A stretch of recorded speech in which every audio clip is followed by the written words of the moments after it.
to another Fingerville Academy presidential debate with me, your host, Hugo Clueless.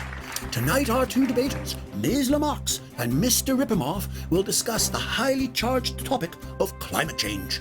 Mr. Rippimoff, you're a skeptic, so why did we start with you? Thank you, Hugo. Let me state from the get-go that I am a nature lover. But Mother Nature doesn't get to intrude on my rights as a proud American to drive when I please, to run my air conditioning in my mansion, and to barbecue steaks for breakfast and supper. These are sacred rights and cannot be curtailed just because some red-eared squirrel is about to become extinct. A strong opening statement. Ms. Lamarx, what are your thoughts? My colleague is missing the point. We now know that every time you start your car, you condemn 1 million babies to die from carbon monoxide. And for every single room you own, 29 species vanish from the face of the planet. And every time you light your barbecue, you heat the Earth's atmosphere by 10 degrees. These aren't fantasies, but facts as established by our scientists. These so-called facts, Hugo, have been established by her scientists and not our MIT-trained experts. Our scientists have proven that every time you save a red-eared squirrel, you eliminate 1 million jobs in the USA. And every time you close an oil field, the cost to the average US household is $1.2 million per annum, which is money we could spend on stuff.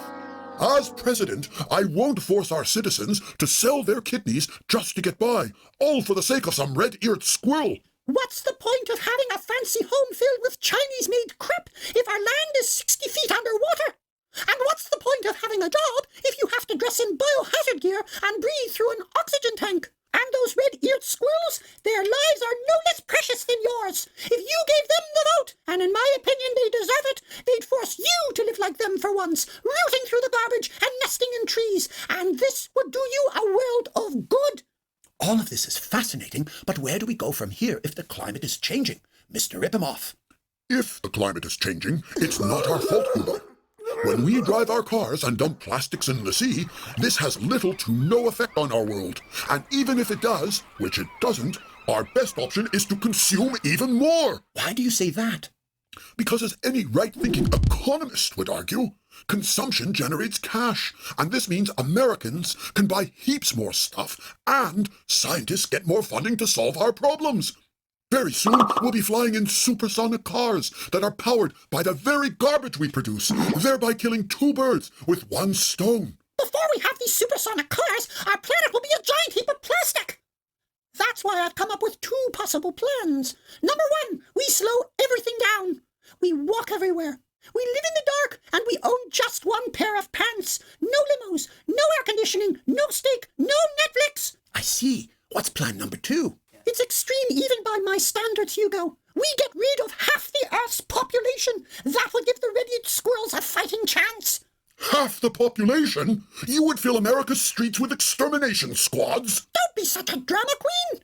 I believe in humane methods. I'd let people ignore vaccines, smoke like chimneys, and shoot each other with their M16s. Within a year, our numbers would drop by half. Ha! Did you hear that, Hugo? My colleague just admitted that she is a Republican. No, I didn't! I'm only pushing these ideas so that the climate skeptics will disappear and Mother Earth will be saved, and red squirrels and humans will finally live in peace. You just admitted that a Republican agenda will save the day, and people of this nation should vote for me. Ha ha! If they have a death wish, sure. But if they believe a squirrel's soul has as much value as a human's, they will vote for me. Why not vote for the red-eared squirrel? It would make a better president than you, Lamarx. I think we will end there. Thank you both so much for this fruitful exchange. And many thanks to our audience, who we invite to join us for future debates. Good night to all of you, the red-eared squirrel included.